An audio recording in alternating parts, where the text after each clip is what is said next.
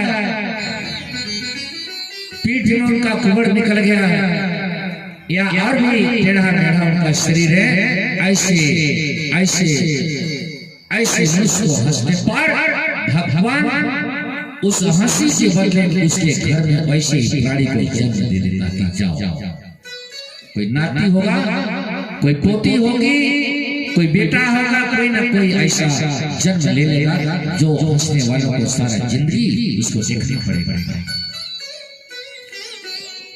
आज सुदामा महाराज चल रहे, आगे गए, कुछ लोग मिले, क्यों भाई यही द्वारकापुरी है? बोले हाँ यही तो है द्वारकापुरी। बोले कहाँ जाओगे? मैं तो श्री कृष्ण के पास जाऊंगा, वो मेरे बचपन के मित्र हैं, उन्हीं से मिलने जा रहा हूं। वो लोग भी हंसी ठट्ठा करने लगे, उसका मजाक उड़ाने लगे। अरे ये कहाँ दरिद्र ब्राह्मण और हमारा कहाँ द्वारकाधीश। आज पूछते पूछते सुदामा महाराज जी पहुंच गए द्वारिका के गेट में पहुंच गए, जहाँ द्वारिका धरा धाम जहाँ भगवान कृष्ण रहते हैं, और वहां दो द्वारपाल खड़े थे। बोले वृंदावन बिहारी लाल की। आज जो द्वारपाल दो खड़े हैं, उनसे बिना पूछे जाने वो सुदामा प्रवेश कर रहे हैं, और द्वारपालों ने रोके। अरे ब्राह्मण कहाँ चला जा रहा है? आइए भजन सुनते हैं। श्री राम जय मां। आइए उस द्वारपालों से सुदामा महाराज जी क्या कह रहे हैं। देखो देखो ए गरीबी का कृष्ण के दर पे विश्वास लेके आया, मेरे बचपन का यार है मेरा शाह, यही सोच कर मैं आस लेके आया।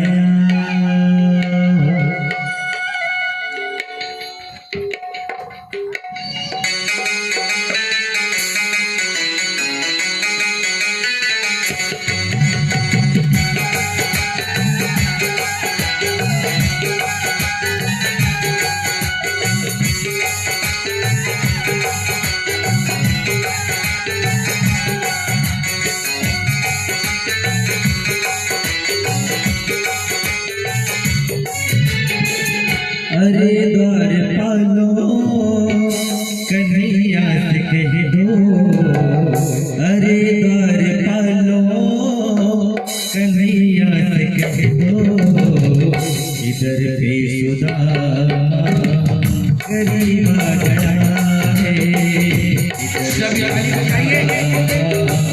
गरीब आ गया है। अरे बरसानो कन्हैया से शहदो, अरे बरसानो कन्हैया से शहदो, मिलन के सुदामा गरीब आ गया है, मिलन के सुदामा गरीब आ गया है। भटकते भटकते न जाने कहाँ से, भटकते भटकते न जाने कहाँ से, तुम्हारे महल के करीब आ गया है, तुम्हारे महल के करीब आ गया है।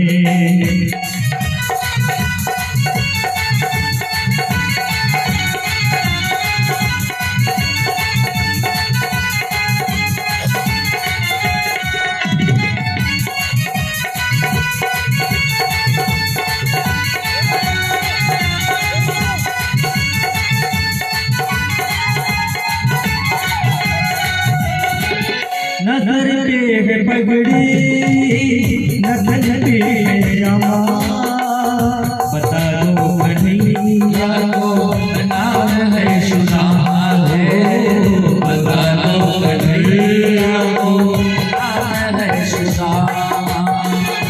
नजर पे है पगड़ी, नजर पे है जामा, बता दो कन्हैया को नाम है सुदामा।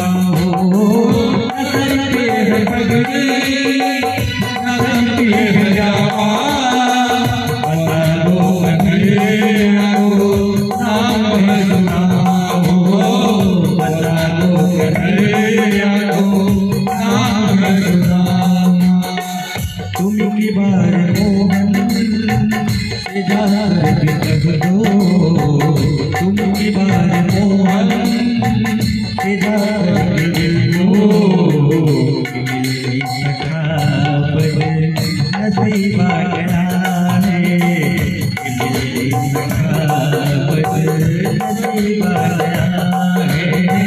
तुम के बार मोहन से जार के कह दो, तुम की बार मोहन से जार के दो, मिले सखावत नसीबा गया है, मिले सखावत नसीबा गया है।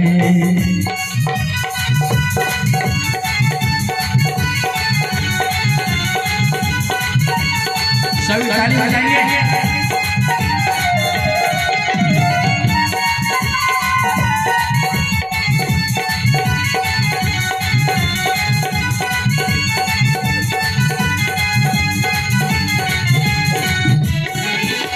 सुनते ही दौड़े चले आए मोहन, लगाया गले सुदामा मोहन हो, लगाया गले सुदामा मोहन।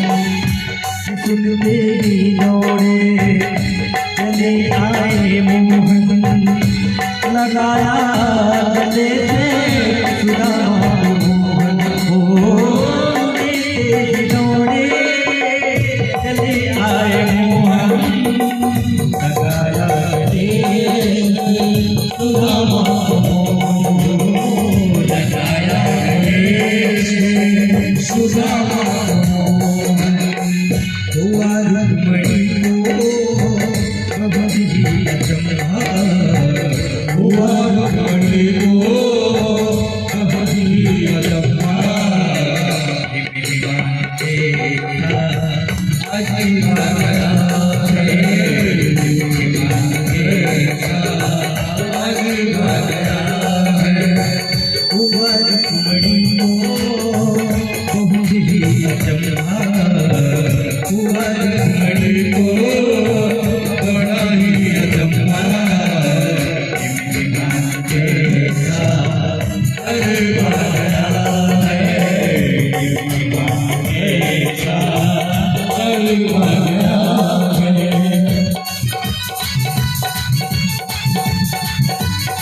बराबर में अपने सुदामा बिठाए चरण आंसुओं से श्याम ने धुलाए हो चरण आंसुओं से श्याम ने धुलाए बराबर में अपने सुदामा बिठाए चरण आंसुओं से श्याम ने धुलाए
मुझे भले ही ना जा रहे कोई एक जाके कृष्ण को कहो कि आपके कोई बचपन के मित्र आए तो एक द्वारपाल के एक जाते हैं पार्षद और कह रहे हैं हाथ जोड़ के भगवान का नैया से कह रहे हैं कि शीश पदान झगातन में प्रभु जाने को आई बसो के ग्रामा धोती फटी सिलटे लुपटे अरु पायो पासन को नहीं सा द्वारे खड़ो तुझे दुर्बल एक रहो जग सो वसुधाया विरामा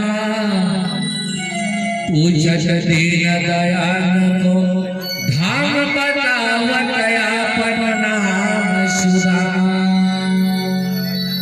हे कृष्ण भगवान एक ऐसा प्रतीत होता है कि कितने दिनों से नहीं खाए भूखे प्यासे से तड़पते हुए एक दुबला पतला एक गरीब दरिद्र जैसे ब्राह्मण आया है और वो कहता है कि आपके जो है वो बतलाता है कि मैं उनके मित्र हूँ। और कृष्ण जी जब सुने कि सुदामा कृष्ण भगवान जब सुने तो सुदामा सुदामा सुदामा कहते जय दौड़ रहे हैं। आज बंधु असंख्य रानियां चकित रह गए कि ऐसे आदमी को क्या आज सुदामा महाराज का जाके उनके गले से गले लग गए और कृष्ण भगवान रोने लगे। महाराज सुदामा रोने लगे, विकल हो गए और दोनों आज इतने व्याकुल। आज श्री कृष्ण और सुदामा का जो मिलन है बंधु शेषनाग जी अपने हजार मुखों से भी इसको वर्णन नहीं कर सकते कि कितना अथाह प्रेम हो गया। आज सुदामा महाराज जी को भगवान कन्हैया उनको धीरे धीरे अपने धराधाम में लाया। कृष्ण भगवान का आंसू धारा बह रहा है, सुदामा महाराज की आंसुओं की धारा बह रहा है। आके सुंदर सोने की आशा पर उनको बैठा है। उनके सुदामा महाराज के पैरों में कितने कांटे चुभे हैं, सबको आज अपने गोद में रख के इस पैर का शीत में जो कांटे शीत को निकाल रहे हैं। चरण पखारे रहे हैं। सुदामा महाराज जी का मस्तक पर तिलक लगा रहे हैं, चंदन लगा रहे हैं और आज सुंदर भर पेट फल उन्होंने खिलाए, वस्त्र बदले। आज सुदामा महाराज जी को सुंदर वस्त्र से सजाए और पुंगी फल पान सुपारी उन्होंने मुख शुद्धि कराए और कृष्ण भगवान उस आसन से नीचे बैठकर कह रहे हैं कि आसन नीचे बैठकर कह रहे हैं कि हे मेरे सुदामा, आप क्योंकि ऐसा उनका स्थिति है, देख सुदामा की दीन दशा, देख सुदामा की दीन दशा, करुणा करके करुणा निधि रोए, पानी परात को हाथ छुए नहीं, नयन के जल से पग धोए। आज तो पहले आंसू की धारा से सारे पग को धो डाले भगवान कन्हैया। कहते हैं मित्र जी, हमारा याद भी नहीं लगता था आज सुदामा महाराज बिलख कर रो रहे हैं, कोई उत्तर नहीं उनके पास। और अथाह प्रेम को आज समझ गए भगवान कृष्ण। आज सुदामा महाराज जी को कह रहे हैं कि मित्र जी, मैं तो सुना है कि आपका विवाह भी हो गया है, जरा बतलाओ, जरा बतलाओ, मेरे लिए भाभी ने कोई संदेश नहीं भेजा? राम को देखकर उनको लज्जाई आई, बोले नहीं तो कुछ तो नहीं भेजे। कृष्ण कहते हैं मित्र जी, नहीं, मेरे भाभी ऐसा हो नहीं सकता कि मेरे लिए कुछ संदेश ना भेजे। आज सुदामा महाराज जी कहते हैं नहीं तो। कृष्ण भगवान याद दिलाते हैं मित्र, एक दिन ऐसा समय था, एक दिन ऐसा समय था, उस जंगल में 3 मुट्ठी चने आज गुरु मां ने आपको दिया था, जिससे आप अकेले खा गए। और आज मेरी भाभी ने मेरे लिए जो संदेश भेजे उनको भी अकेले खाना चाहते हैं, और उनके कांख से उस पोटली को लूट लिए। बोली राधे, उसके कांख से उस पोटली को लूट लिए। और आज कन्हैया देख रहे हैं 3 मुट्ठी तंदूर एक फटे पुराने वस्त्र में, मैला गंदा वस्त्र में आज 3 मुट्ठी तंदूर रखा। और भगवान आज क्योंकि मैंने सुना है तुम सुदामा को तारा चावल का करके बहाना ना था हमको बताया। आज चावल को एक मुट्ठी जब अपने मुख में रखे तो सारे स्वर्ग को दे दिए सुदामा। दूसरी मुट्ठी जब मुख में डाले सारे धरातल को दे दिए। आज रुक्मणी उनकी भावनाओं को समझ गई। तीसरी मुट्ठी जैसे मुख में डालने वाले थे वैसे रुक्मणी ने कृष्ण के हाथ को पकड़ लिए। बोले प्रभु, इस वैकुंठ धरा धाम को हमारे लिए रहने के लिए तो कम से कम बचा जाए।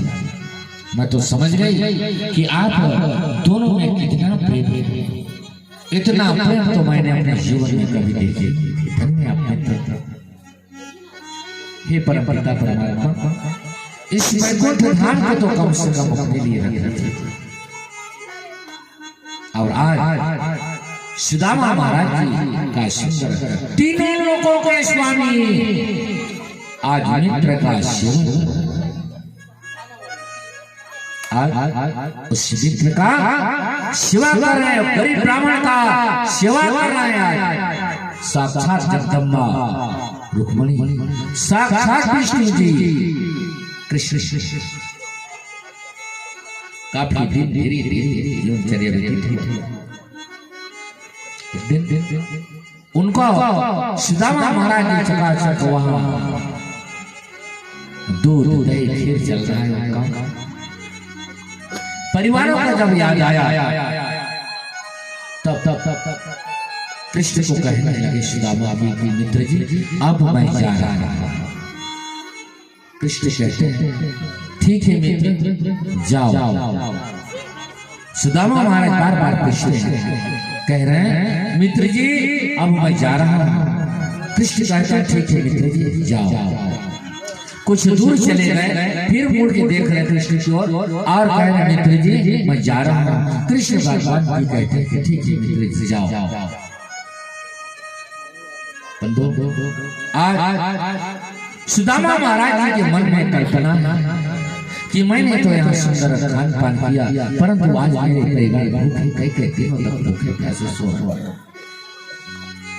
बच्चों को ले जाकर क्या संदेश दूंगा? छोटे छोटे मेरे बालक भूखे प्यासे कई से तड़प रहे। और आज तो है भगवान श्री कृष्ण।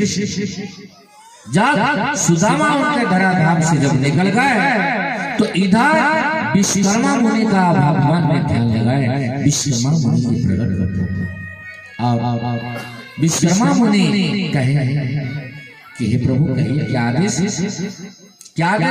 बोले देखो विश्वकर्मा मुनि सुदामा के पहुंचने से पहले जैसे द्वारिकापुरी का ये मेरा जो नगरी है महल उसी प्रकार उनका महल जाके निर्माण करो। बजाइए जिस प्रकार मेरा यह महल है उसी प्रकार वहां भी जाके महल करना।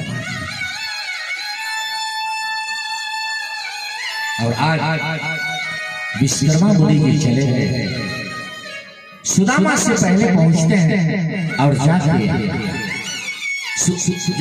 सुशीला माता के सामने प्रकट हुए। बोले माता कन्हैया का आदेश है कि द्वारिकापुरी की भांति आपके राजमहल बने। मैं ये सेवा लेकर आया। सुशीला कहती है कि हे विश्वकर्मा हम तो अति गरीब हैं। मैं अपने बाल बच्चों का पालन पोषण ये हमारे पड़ोसियों से ला ला कर अपने बच्चों का पालन पोषण की। यदि आपको महल बनाना ही है तो पहले उनका महल बना। जिनके दरवाजे से जिनके घरों से मैं ला ला कर भिक्षा मांग कर ला अपने बाल बच्चों का जो पालन किया अपने बाल बच्चों का जो पोषण किया मैं यदि महल बनाना ही है तो पहले उनका याद आया। विश्वकर्मा मुनि जी का धन्य माता आपकी धन्य आपकी कृपा। संसारिक व्यक्ति कोई होता तो कहता कि हमारा बना दीजिए पड़ोसी बने। और आज वह काम राजमहल में परिवर्तित हो गया। आज वह खरा काम पोरबंदर निवासी वह सुदामा महाराज जी का राजमहल में परिवर्तित हो गया। और इधर सुदामा महाराज जी द्वादश सहस्त्र का जाप करते करते वापस फिर रहे। मन के अंदर ग्लानि बेटा हे परमात्मा मैंने तो खूब खाया पिया लेकिन मेरे दो तीन बाल बच्चे सब उपवास। और जब अपने गांव के निकट जब पहुंचे तो आज राजमहल को जब देखा सुदामा महाराज जी के मन में ग्लानि हुई कि पता नहीं कौन इस राज्य का राजा सारे जमीनों को हड़प लिया अपना राज्य बसा लिया। हमारा क्या हुआ? हमारे पंडिताइन कहाँ हैं? हमारे पुत्र कहाँ हैं? उनको चिंता होने लगी और फिर वहां से पीछे मुड़ने लगे। उसी समय दिखाई उनको दिया सुशीला को। सुशीला कहे जाओ हमारे पंडित जी वापस चले जा रहे हैं, उनको सुखपूर्वक ले आया। पालकी सजाया गया, सुदामा महाराज जी को सुखपूर्वक उस पालकी में सजा कर उनके तीर्थ में लाया। आज भगवान का चिंतन करने वाला जो व्यक्ति होता है उसका भगवान रक्षा करता है। सच्चे मन, सच्चे दिल, सच्चे विश्वास, सच्चे प्रेम के साथ यदि भगवान से जो निवेदन करता है उसका पुकार भगवान सुनता है। इस प्रकार से सुदामा चरित्र का यह कथा। बोलिए वृंदावन बिहारी लाल की, श्रीमद् भागवत महापुराण की। अब आगे आती है कथा, 5 फल की कथा।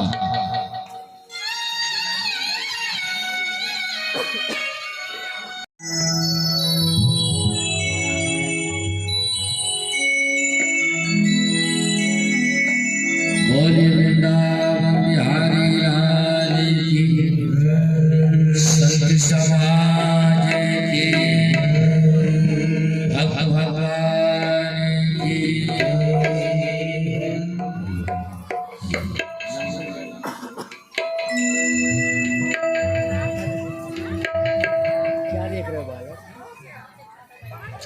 आइए ताली बजाएंगे, सभी भजन गाएंगे, माता जी का भजन।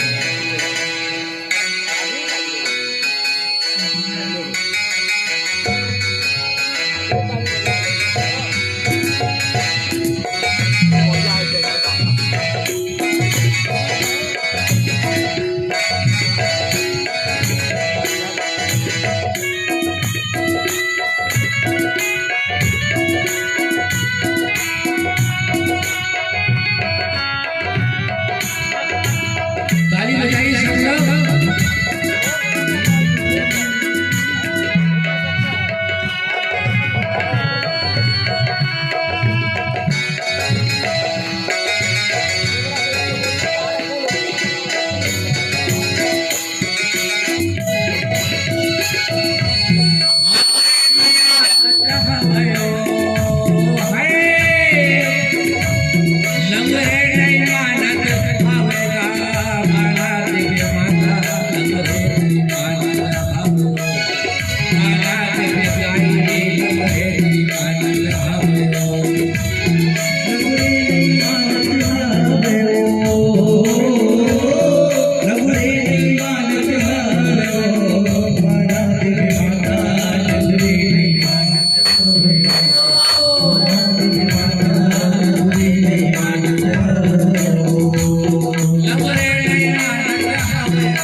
सारस मंगल पर से मन मन बोलत मोरा,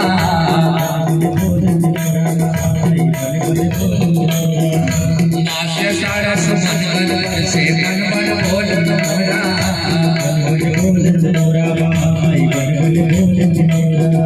साड़ी पहन के निकले मोहन चंद्र चकोरा,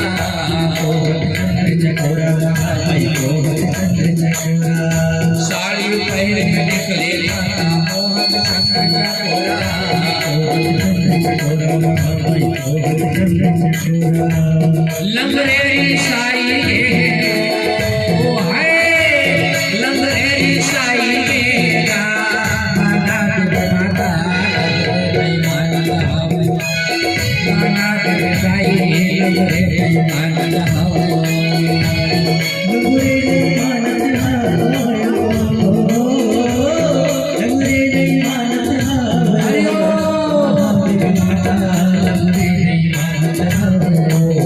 लंगरेरी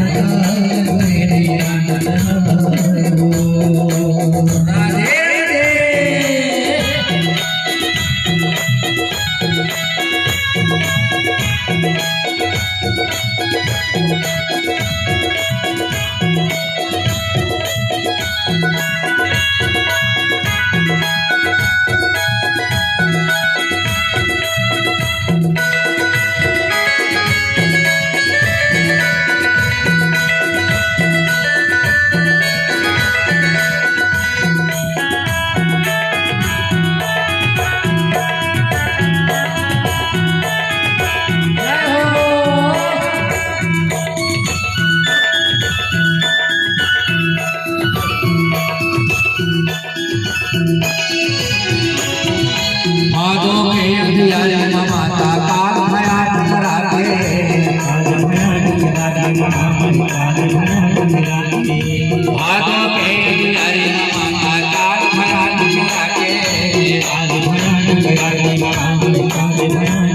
बिजली चमके दिया मोर भर के चमक उठे मुनराते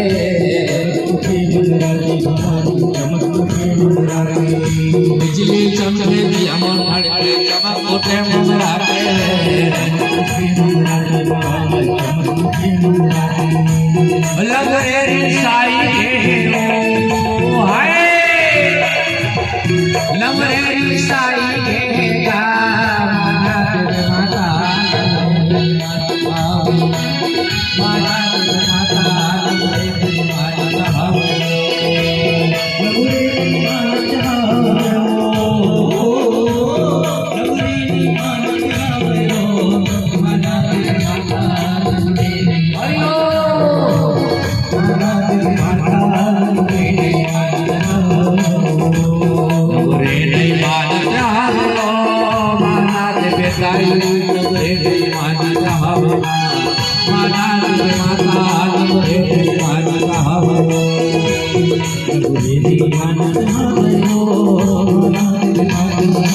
जय हो माता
मुड़के माला पहिरे माता काल करना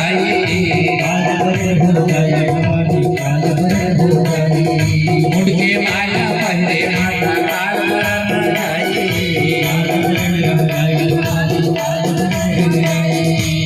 लंगरेरी साई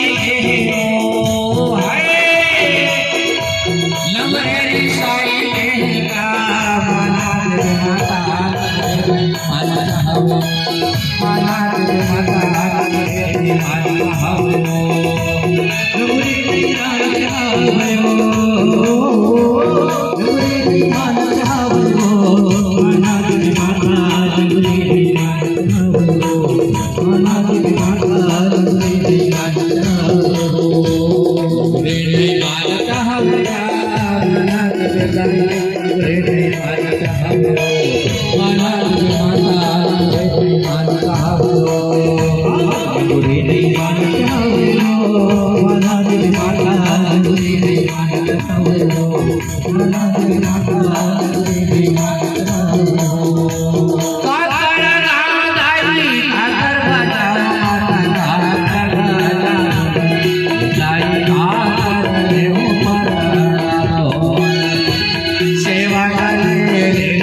जय हो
राधे राधे बोलिए दुर्गा माता की बढ़िया ही सब लोग यदि ना सुधरे हमारा जीवन सफल ना हो तो फिर ऐसी जिंदगी किस काम की क्योंकि संत कवि का यह योनि 84 लाख योनि से इस योनि को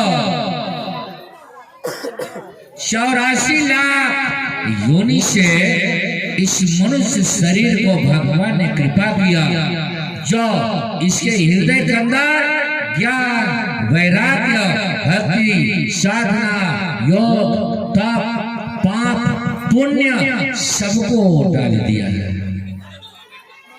एक बार गंगा मैया ध्यान से सुने कोई हल्ला गुल्ला नहीं करेंगे कल आप लोगों को हल्ला गुल्ला ही खाली ड्यूटी मिलेगा इसलिए हमारा आप लोगों से निवेदन है अंतिम चरण का कथा मन लगा कर सुनो प्रपंच तो सारा जीवन है। श्री जय मां एक बार गंगा मैया सूर्य देवता से आराधना करने लगी है। सूर्य देवता इस धरती के जितने भी जो मानव हैं जब इसका मृत्यु हो जाता है तो चाहे पापी हो धर्मी हो कुधर्मी हो चाहे भक्त हो जैसा भी वो मानव हो जब वह मर जाता है तो उसका हड्डी को लाकर मेरे उदर में डाल देते हैं और यह मेरा उदर नित्य प्रतिदिन अशुद्ध होते जा रहा है। हे सूर्य देवता आप इसका कुछ निवारण कीजिए। बताओ जरा गंगा मैया को भी घाट है पोस्टर में लिखा हुआ है कि तुम फलाना जाती हो तो तुम्हारा हड्डी हमें डाला जाएगा ऐसा है कोई स्थान नहीं। गंगा मैया तो तारणहारिणी है सबके माँ है। आज गंगा मैया सूर्य देवता से कह रही है ये सूर्य देवता धरती में जितने मानव हैं जब मर जाते हैं दाह संस्कार करने के बाद कुछ हड्डियां लाकर इस मेरे उदर में लाकर डाल देते हैं और मेरा जीवन दिन प्रतिदिन अशुद्ध हो जा रहा है। मैं इसका क्या उपाय करूं?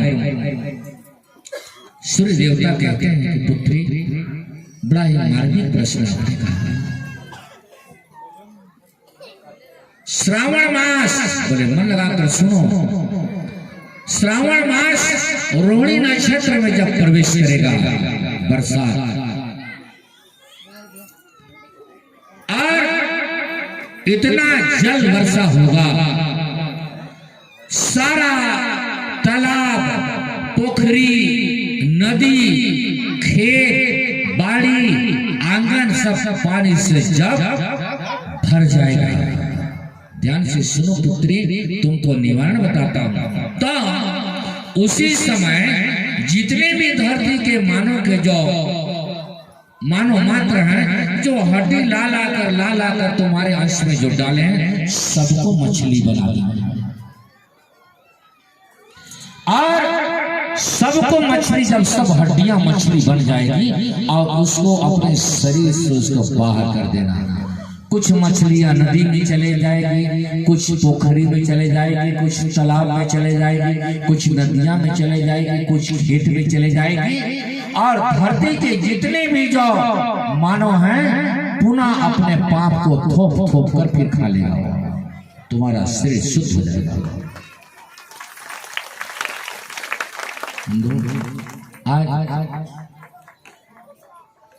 आज गंगा मैया में कितने हड्डी को ले जाकर डाल देते हैं। उनका काम ही गंगा मैया में अस्थि प्रवाह, खाली अस्थि प्रवाह। करोड़ों व्यक्ति आज हड्डी वहां डाल रहे हैं। आज वो गंगा मैया एक दिन वर्ष में सभी हड्डियों को मछली बनाकर इस धरती पर भेज देती। जाओ।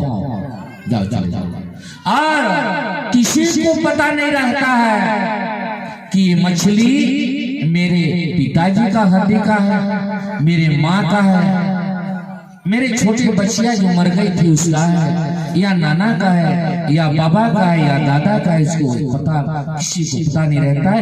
उसको उसके नजर में एक ही चीज दिखाई देगा, मछली है। और उसका मानो धरती के थोप थोप कर अपना भोजन बना लिया। किसी को पता नहीं किसका है। और आज गंगा मैया का उदय सोचा। संत कवि लिखे हैं कि मीनमास जो करही हारा, 64 योनि गिधय तारा। अरे 64 जन्म गिधय तारा। आज मान मवेशी जब मर जाता है धरती में, क्यों नहीं आता है गिद्ध? पहले छोटा से छोटा मवेशी जब मर जाए खेत में फेंक दे तो बहुत बड़े बड़े गिद्ध आते थे खाने के लिए। आज क्यों नहीं आता है?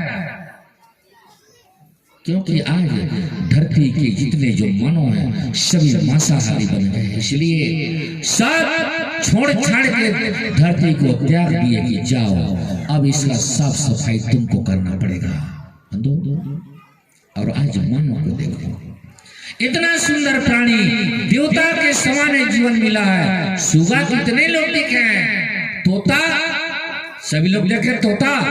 तोता के पिंजरे में एक सड़ा सा मांस डाल दो और प्रतिज्ञा कर लो सब लोग कि चाहे कैसे भी स्थिति हो, इस सुगा को इसको खाना पड़ेगा अगर इसको जिंदा रहना है तो। बंदो, वह तोता, वह सुगा उस पिंजरे में एक स्थान पर सट कर मर जाएगा, लेकिन वो मांस के तरफ कभी मुड़ के देखेगा भी नहीं, क्योंकि जान रहा कि मेरा भोजन है। और मांस के तरफ देखेगा भी नहीं मुड़ के, क्योंकि उसका भोजन नहीं है।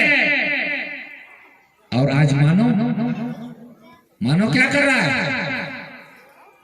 कोई संत ने कहा है कि बाहर के मुर्दा ला बड़े आओ भाव से भूंज बघार के खाए रे, और घर के मुर्दा ला छूत समझ के खन कोड़ के गड़ियाए रे। समझो, अपने जीवन को समझो, संवारो।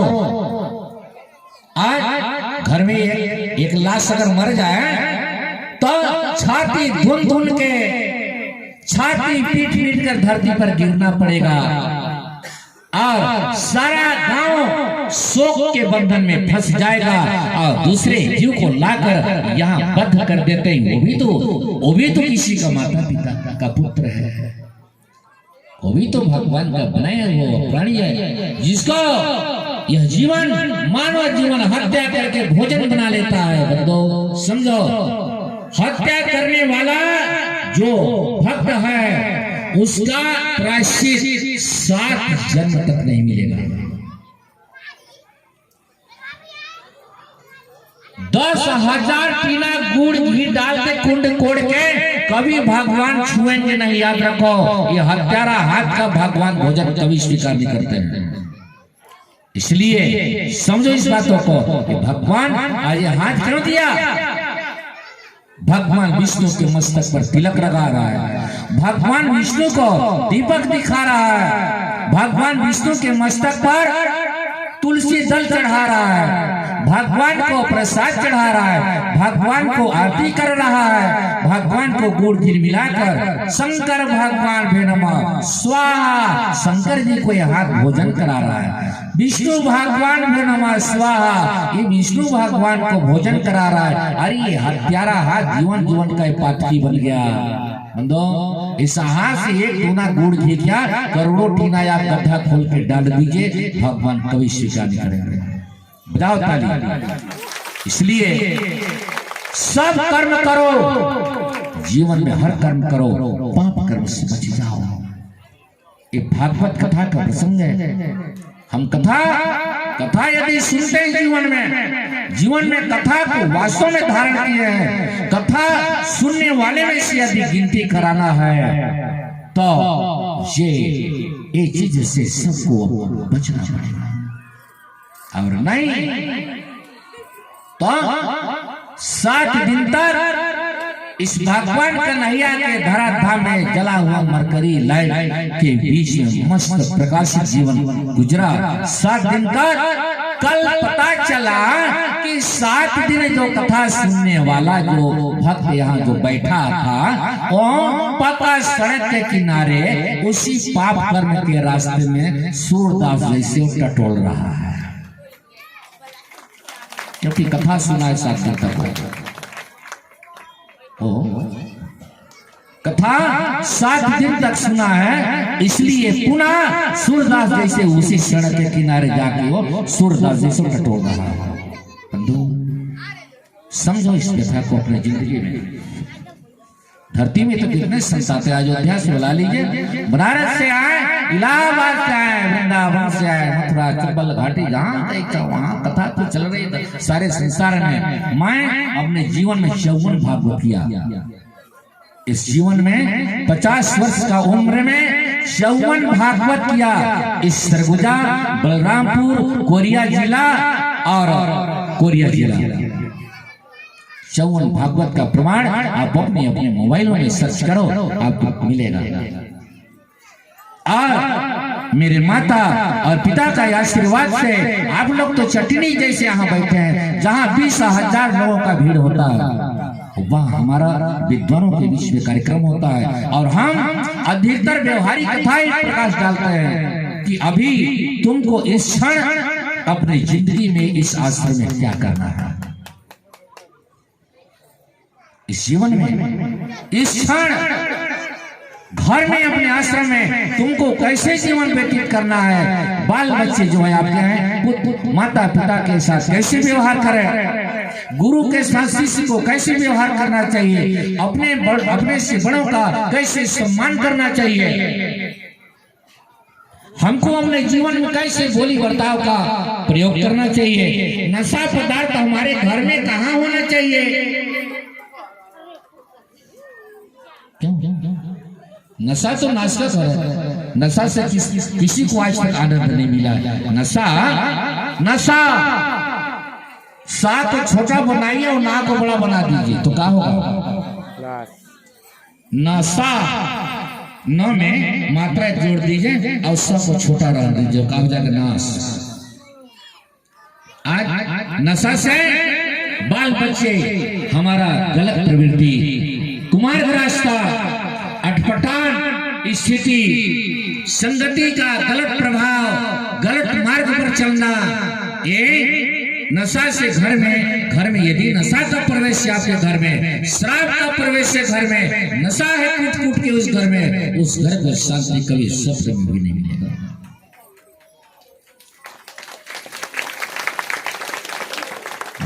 इसलिए ये भागवत कथा सिखलाती है जीवन में कि हृदय को जहां ईश्वर का निवास है, जहां ईश्वर का जहां निवास है, गिरा अर्थ जल विश्वम। रामचरितमानस के कुछ प्रकार विद्वान लोग बैठे होंगे, शुरू में लिखा हुआ है कि गिरा अर्थ जल विश्वम कही भिन्न न भिन्न, बंदो सीता राम पद जिन्हें परम प्रिय किन। 1 किलो चिवड़ा, 1 किलो सूखा चिवड़ा को खाते खाते आप चले जाइए, कलुआ चाव खत्म हो जाएगा कि नहीं?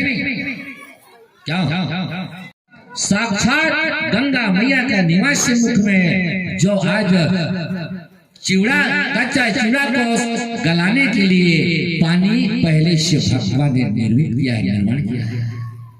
तो गिरा अर्थ जल विश्वम, गिरा अर्थ जीवा होता है हिंदू, गिरा अर्थ जल माने पानी, गंगा, गंगा माँ का प्रवाह मुंह में है। जो 2 किलो चावल को चबा जाइए, गीला ही घुसेगा शरीर के अंदर। पानी क्या पहले से रखा हुआ है? क्यों? इसलिए जिस स्थान पर गंगा माँ है, जिस स्थान पर राम है, उस स्थान को सदैव सदैव पाप कर्म से बचा लो। आज आप लोग के बीच में अंतिम कथा 5 फल का सुनिए मन लगाकर। भागवत कथा सुनने के 5 फल सभी मन लगाकर सुनिए। वो कौन कौन से फल हैं, वो फल क्या कह रही है?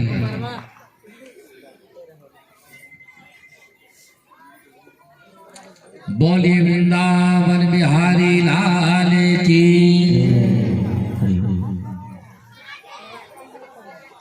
को बताए हैं वश्य भक्ति और वश्य ज्ञान, वश्य वैराग्य और तस्य त्याग। पहला फल का नाम है निर्भयता। ध्यान से सुने 5 फल का कथा। पहला फल का नाम है निर्भयता। इस कथा को सुनकर जो हमारे जिंदगी में मृत्यु का जो भय लगा हुआ है, उससे मुक्ति पाना। कथा सुनने के बाद उसको पता चलता है कि जन्म और मृत्यु का चक्कर इस संसार के अंदर है। इसलिए भय मृत्यु से भय का नहीं, मृत्यु को सुधारने की बात कहती है भागवत कथा। मृत्यु तो होना है, लेकिन सुंदर मृत्यु हो, तो उस मृत्यु के भय से मुक्ति दिलाने वाली कथा है भागवत कथा। मनुष्य को सिर्फ भय है तो किससे जानते हैं? हे भगवान हमारा मृत्यु ना हो। और दूसरी कोई बात, एक बात छटा हुआ, हे भगवान हमारा मृत्यु ना हो, जबकि वो अटल सत्य है। होना आज होगा, कल होगा, परसों होगा, एक दिन इस जीवन का विनाश हो जाएगा। इस शरीर एक दिन नहीं रहेगा। चाहे ऊंचा आदमी हो, बड़ा आदमी, छोटा आदमी हो, सुंदर आदमी, खराब आदमी, कोई भी हो, सबका एक दिन विनाश हो जाएगा किसी का। पहला फल का नाम है निर्भयता। इस कथा को सुनकर वो निर्भय हो जाए, भगवान को समर्पित हो जाए, अपने जीवन को सदैव सदैव के लिए भगवान के चरण में मोड़ ले। भजन में गाए हैं कि चारों ओर अंधेरा हो, चाहे कांटों पर चलना पड़े, चाहे अग्नि में जलना पड़े, चाहे छोड़ के देश निकलना पड़े, रहे ध्यान तुम्हारे चरण। तो आज ये पहला फल है निर्भयता। इस कथा को जो मन लगाकर जो सुना है, जो अपने हृदय में जो स्वीकार किया है बंधु, उसका जीवन तो संवर गया सच। क्योंकि संत कवि का कि मूर्ख 3 प्रकार के होते हैं। कितने प्रकार का है? 3 प्रकार। पहला मूर्ख का नाम है सठ, तो सठ सुधराई से सत्संगत पाई। दूसरा मूर्ख का नाम है जड़मती, और करत अभ्यास के जड़मती हो, सुजान अभी सुजान हो जाता है। लेकिन तीसरे मूर्ख का नाम है महामंद। तीसरे मूर्ख का नाम है महामंद। तजोरे मन हरि विमुखन के संग खर को कहा अर्गजा लेपन स्वान न हुआएगा। चंदन विष व्यापे नहीं लिपटे रहत भुजंग। तजोरे मन हरि विमुखन के संग। बंधु आज ये निर्भयता का निर्भय हो जाना, जैसे हमारे कांति बहन प्रथम में आप लोगों को ज्ञान कराई कि गौकर्ण धुंधकारी दोनों भाई थे। धुंधकारी को स्त्रियों के द्वारा जब गला घोंट के जब उनको मार दिया गया, तब वह धुंधकारी प्रेत योनि को गया।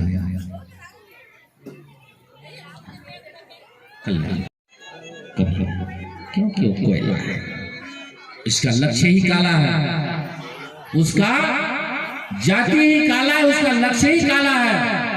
100 मन साबुन को आप कोयला को रगड़ो, बल्कि और काला हो जाएगा, लेकिन सफेद नहीं हो सकता। उसी प्रकार धरती में 7 दिन क्या 7 साल भी कोई कथा सुने, भगवान के उसके जीवन में यदि कृपा नहीं है, पाप कर्म को कभी भूल कभी नहीं छोड़ेगा। कभी भूल कभी नहीं छोड़ेगा, उसको समझ में ही नहीं आएगी, उसको समझ में नहीं आएगा। पहला फल है निर्भयता। दूसरा फल सुनिए, दूसरा फल का नाम है निसंदेहता। ये दूसरा फल निसंदेहता। इस कथा को सुनकर कोई मन में संदेह न करे, क्योंकि इस रसायन को पहले बताया गया कि कण कण में राम, पत्ते पत्ते में राम, डाल डाल में राम, कीड़े मकोड़े में राम, वृक्ष में राम, आप में राम, मेरे में राम, जन जन में राम। सुने आप, क्योंकि सिया राम मैं सब जग जानी, अरे करऊं प्रणाम जोरे जोग पानी। कीड़े में राम, मकोड़े में राम, पत्ते में राम, डाल डाल में राम, आप में राम, मेरे में राम, खड़क में राम, खंबे में राम, सब में राम, सब में राम का निवास है। ऐसा कोई जगत में ऐसा कोई चीज नहीं है। इस धरती का सबसे बड़ा निकम्मा क्या चीज जानते हैं? जो कोई काम नहीं करना, जो कोई काम का नहीं है। जानते हैं इस धरती में ऐसा कौन सी चीज है जो कोई काम का नहीं है?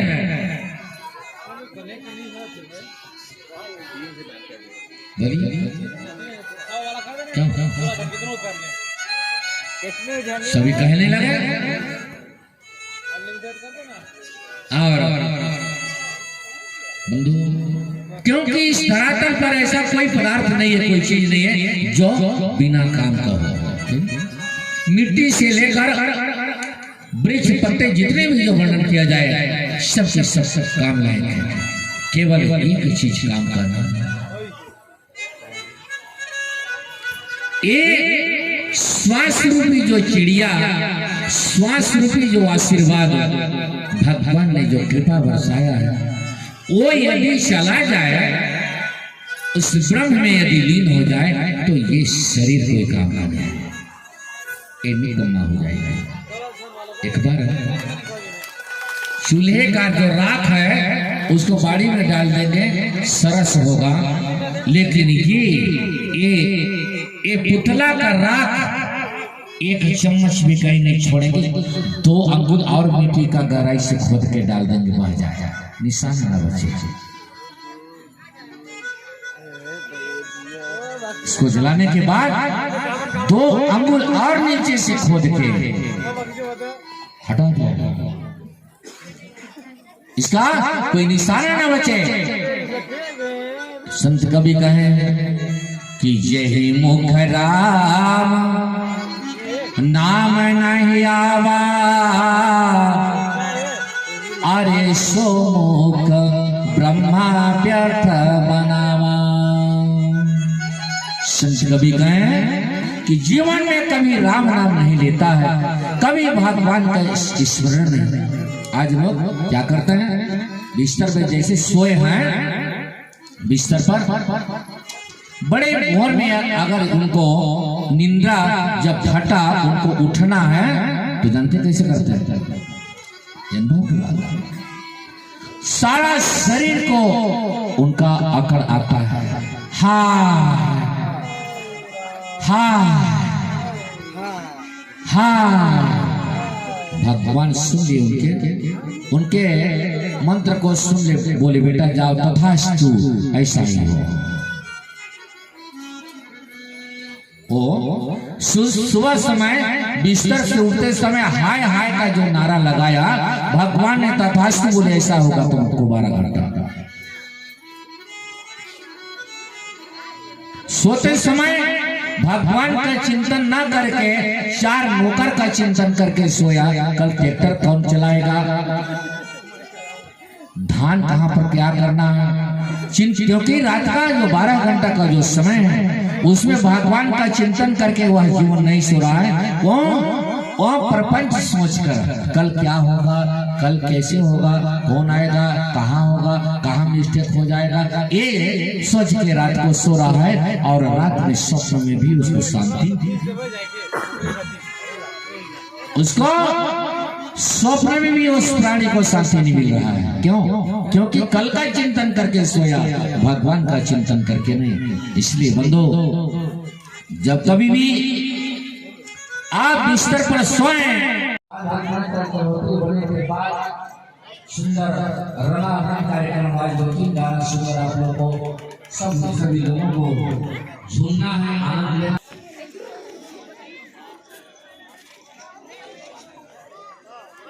दिखबे इते तब ना, हाँ बाटत रह।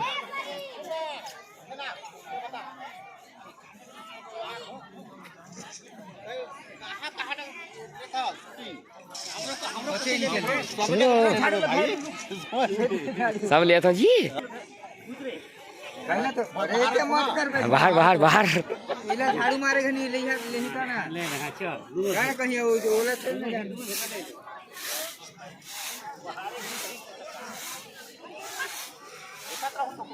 नहीं कोई दिक्कत नहीं है। चिन्हा था फरी।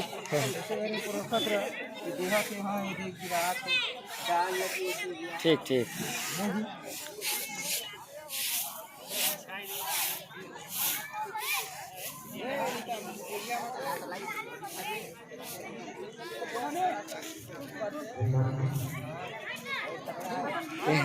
वहाँ तो निकाल, अरे तो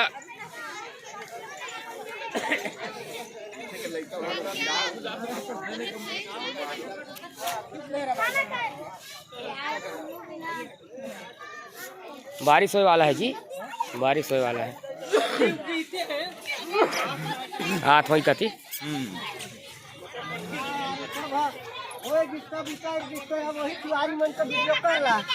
ठीक तो जी, सब चीज बनिश तो है।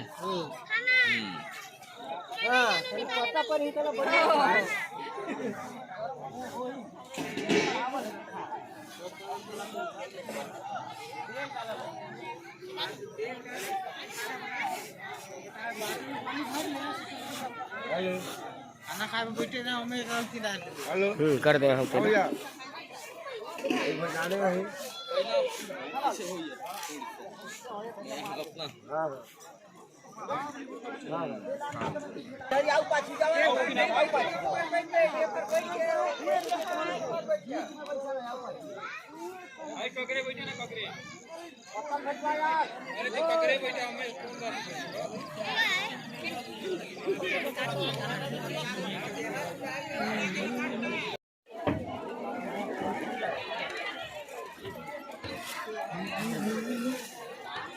आइए सची साहब चलिए अरे महाराज लोग चिंता मत करें बाकी लोग संकट में दवाई के हमारे नाम की तरह ना महाराज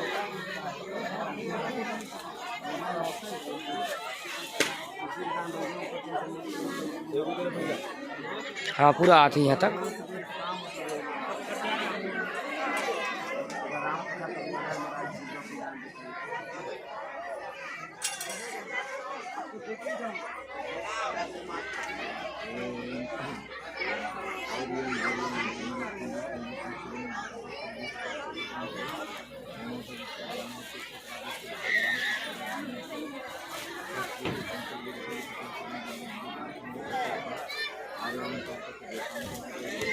ये साइड है, बैठ बैठ बैठ जल्दी।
चढ़ेगा बढ़िया विसर्जन में आप लोग के लिए इसीलिए नहीं चढ़ाए कल जाते वक्त भैया दीदी आपको साथ में जैसा बरखा पानी बढ़िया हो चलिए आरती के लिए सब लोग खड़े हो जाइए। समय का ध्यान दीजिए सब लोग।